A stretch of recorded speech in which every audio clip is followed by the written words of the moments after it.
Mesdames et messieurs, bonsoir et bienvenue pour ce bulletin d'information du dimanche que nous démarrons avec l'affaire Maître Babacar Sèye, 15 mai 2029. Cela fait maintenant 29 ans que le défunt a été assassiné. Le vice-président d'alors du Conseil constitutionnel sénégalais a été froidement assassiné au niveau de la Corniche Ouest. 29 ans après, sa famille continue de réclamer justice et réclame que la lumière soit faite sur cette affaire. Pour eux, la justice a bâclé l'enquête lors de l'assassinat. Nous écoutons l'un des fils de Maître Babacar Sèye. Ses propos sont recueillis par Momar Alissignan. Une enquête criminelle qui, bien menée, doit déterminer le mobile, les armes, etc. Mais dans le cadre de l'affaire de M. Babacar Sèye, tout ceci n'a pas été élucidé. Le tribunal qui a siégé pour condamner les comparses qu'on nous a présentés n'a pas parlé de mobile, ne s'est pas inquiété du mobile, ne s'est pas inquiété. Il n'y a pas eu d'expertise balistique. Il n'y a rien eu à la limite. C'est comme si tout était prémédité, préétabli. Même les avocats que nous avions commis, que la famille avait commis, ont eu du mal avec la cour qui avait siégé pour se faire entendre, pour demander des compléments d'information. Nos avocats ont toujours étudié un niet de la part de cette cour qui a siégé. Bon, alors cette cour qui a siégé, c'est comme si elle était quelque part précommandée. Vous savez, je vous dis, la famille continuera à toujours réclamer justice. Pas pour elle-même, mais pour... Actuellement, il y a une génération. Donc ça s'est passé il y a une génération. 29 ans. Un quart de siècle.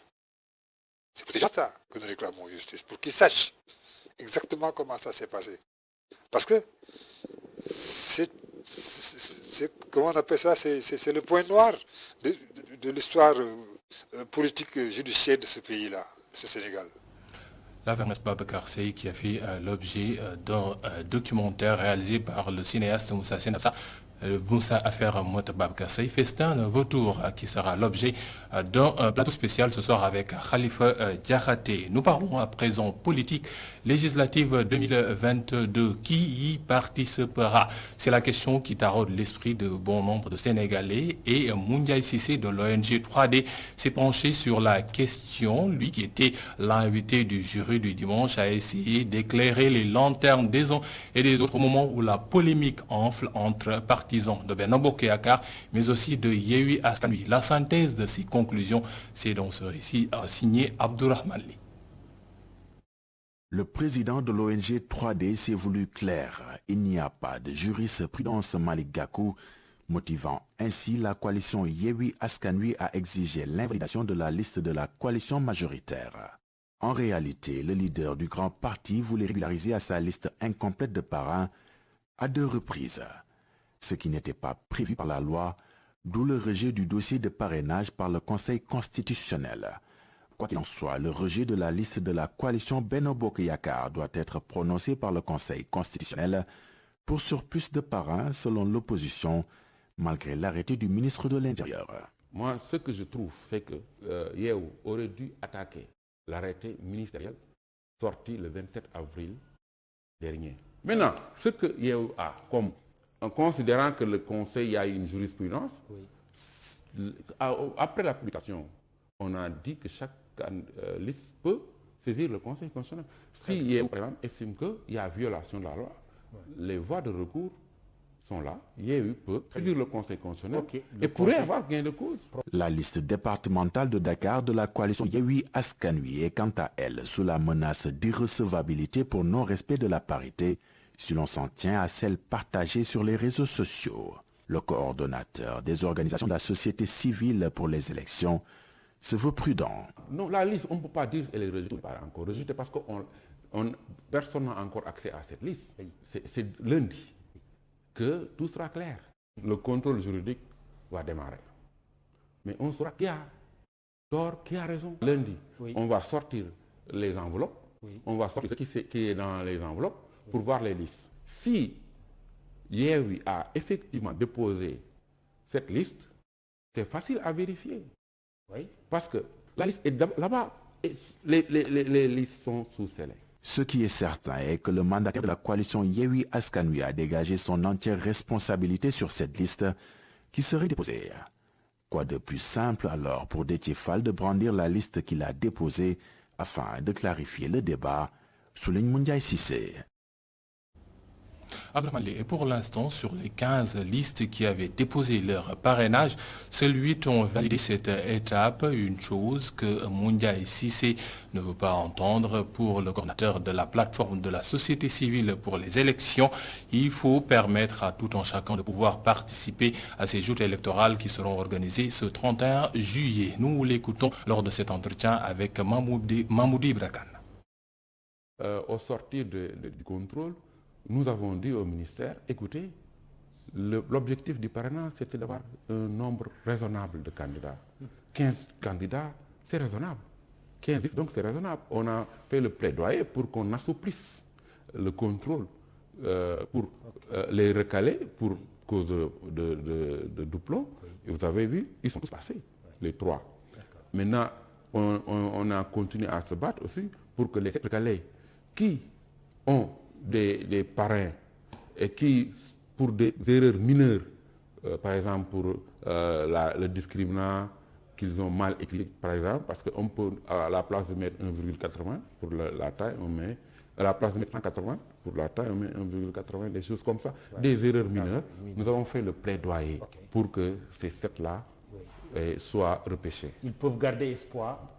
On est là-dessus. Et ils ont aussi des voies de recours au-delà de... Oui, ils ont des voies de recours après la publication. Très bien. Parce que c'est le 31 mai que la publication sera faite. Après publication, ils ont 48 heures à 72 heures pour faire un recours au niveau du Conseil constitutionnel. Et le Conseil constitutionnel a aussi 3 jours pour réagir. Et parmi les listes rejetées pour ne pas pouvoir participer à l'élection législative, aux élections législatives plutôt, du 31 juillet, figure le mouvement Andesokali Napogui. Ces pêcheurs feront savoir que par A ou par B, ils auront leur mot à dire lors de cette élection législative et ils ne sont pas du tout contents, comme ils l'ont fait savoir à Babacar Seck, notre correspondant depuis le fisc. Nous devons aller en élection législative du mois de juillet qui doit venir. Nous avons déposé nos parrainages, plus de 80 000 parrainages. Nous avons déposé 40 770 parrainages. On a dit en due forme, en nous octroyant notre respect pour le dépôt qui était normal. D'autre part, on nous avait demandé une caution de 15 millions pour ces élections. Notre responsable mandataire de cette structure a été à l'origine au niveau de la direction des élections en déposant ce chèque de 15 millions. Ce chèque n'était pas certifié. Je crois que l'État, un chèque certifié, on ne peut pas avoir ni le vendredi, ni le dimanche, ni le samedi. Nous avons les 15 millions en liquidité. Ils ne voulaient pas recevoir cet argent en liquidité. Ils nous avaient dit de venir avec un chèque certifié. Je crois qu'en âme et conscience dans ce pays, un pays de droit, nous n'ignorons pas déposer un chèque sans provision. Ça, c'est un délit extraordinaire. Nous n'osons pas faire ça dans ce territoire. Soit il devait récupérer ces 15 millions, soit il devait prendre cette chèque. Nous avons pu aller même dans cette nuit, avoir une chèque certifiée. On nous a dit que nous ne pouvions pas déposer ça. Ça, je dis que je répète, c'est irresponsable de cet État. Et nous attendons un tournant. Nous avons déposé des recours. Nous attendons ces recours pour que savoir demain qu'est-ce qu'on aura. Et pendant ce temps, ce samedi, la capitale sénégalaise a accueilli la conférence économique de Dakar. Le thème retenu cette année, l'Afrique partenaire leader. Le président Macky Sall, qui y était, a profité de l'occasion pour plaider pour l'instauration d'un mécanisme de stabilité financier, mais aussi pour faire en sorte que l'Afrique puisse avoir un maillon économique assez fort. Compte rendu de cette rencontre avec Alioune Sow et Mam Moussa Fall. Mettre en place un mécanisme de stabilisation financière pour l'Afrique. Un mécanisme pour rendre justice et qui va permettre à l'Afrique de décloisonner le marché des capitaux, chose qui va impacter le financement de l'économie juste. Le vrai enjeu pour nous, ce n'est plus de dire comment augmenter l'aide publique au développement. Vous voyez que ce débat quasiment a disparu en Afrique. On ne parle plus d'aide parce qu'on n'y croit plus. De toute façon, on n'y croit pas. L'aide ne peut développer aucun pays. Il faut absolument que nous parlions de comment mettre en synergie nos actions pour que le financement de l'économie africaine soit un financement juste qui profite et à l'Afrique et à ses partenaires. Les États africains qui font face aux impacts cumulés avec la Covid et la guerre en Ukraine ont besoin de financements énormes pour booster leur économie. Malgré l'urgence, rien n'a encore bougé. Nous plaidions pour avoir 100 milliards de dollars. Jusqu'à présent, ceci est devenu quasiment un mur infranchissable. En réalité, il n'y a pas de réallocation. C'est la vérité. Et on parle maintenant d'une nouvelle émission de DTS. Autres aspects qui touchent l'économie africaine, l'énergie fossile. Le président en exercice de l'Union africaine liste les ambitions. Le Sénégal est à 31% d'énergie propre, renouvelable. 31%. Entre le solaire, l'éolienne, l'hydroélectricité, nous sommes à 31% de notre total productible. Et notre ambition, c'est de basculer tout le reste, c'est-à-dire les 111% qui restent, de les basculer au gaz. Dans cette conférence économique, les panélistes ont prôné un mécanisme africain de stabilité financière, une monnaie locale et un marché commun pour le développement du continent.